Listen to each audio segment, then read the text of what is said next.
Hi guys, welcome back. This is the day one of making the natural soap which we use in washing the utensils.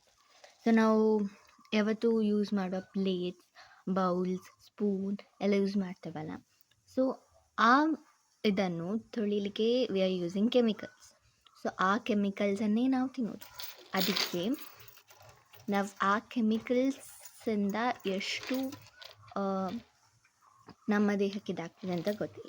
So ಅದರಲ್ಲಿ ಎಂತೆಲ್ಲ ಇರ್ತದೆ, detergent cake use ಮಾಡಿರ್ತಾರೆ. So almost ಎಲ್ಲ ingredients chemicals ಎಲ್ಲ ಇರ್ತದೆ ಅದರಲ್ಲಿ detergent cake. So that is the soap and in artificial flavourings ಅಂದರೆ smell ಬರಲಿಕ್ಕೆ.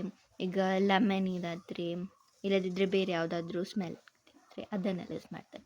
ಸೊ ಈಗ ನಾವು ಮನೇಲಿ ಸೋಪ್ ಹೇಗೆ ಮಾಡೋದು ಅಂತ ಟ್ರೈ ಮಾಡ್ತಿದ್ದೆ ನಾನು. ನಂಗೆ ಗೊತ್ತಿಲ್ಲ ನಂಗೆ ಮಾಡ್ಲಿಕ್ಕೆ ಆಗ್ತದಾ ಇಲ್ವಾ ಅಂತ. So this is the first day of doing the home made soap which is use for washing utensils. So ಈಗ ಸ್ಟಾರ್ಟ್ ಮಾಡುವ.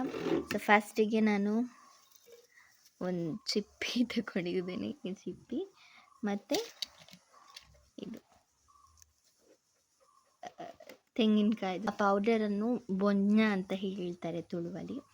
ಸೊ ಹಿಂದೆ ನಾವು ಅದನ್ನು ಪ್ಲೇಟ್ ವಾಶ್ ಮಾಡಲಿಕ್ಕೆ ಯೂಸ್ ಮಾಡ್ತಿದ್ವಿ ಅಲ್ವಾ.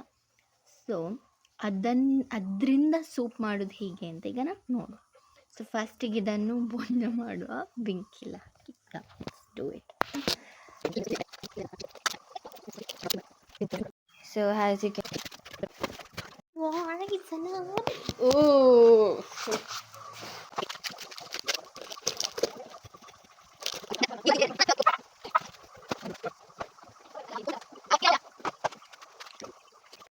ಅಲ್ಲಿ ಆಲ್ಮೋಸ್ಟ್ ಎಲ್ಲ ಹಾಕಿಟ್ಟು ಫುಲ್ ಇದಾಗಿದೆ.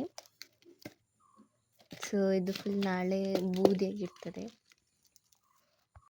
ಈಗ ನೀವು ನೋಡಿದ್ರಲ್ಲ. ಸೊ ಫಸ್ಟ್ ಪ್ರೊಸೆಸ್ ಕಂಪ್ಲೀಟ್ ಆಯಿತು. ವಿ ಆರ್ ಗೋಯಿಂಗ್ ಟು ಅದನ್ನು ಬೂದಿ ಮಾಡಲಿಕ್ಕಿತ್ತು. ಸೊ ಬೂದಿ ಮಾಡಿಬಿಟ್ಟದು.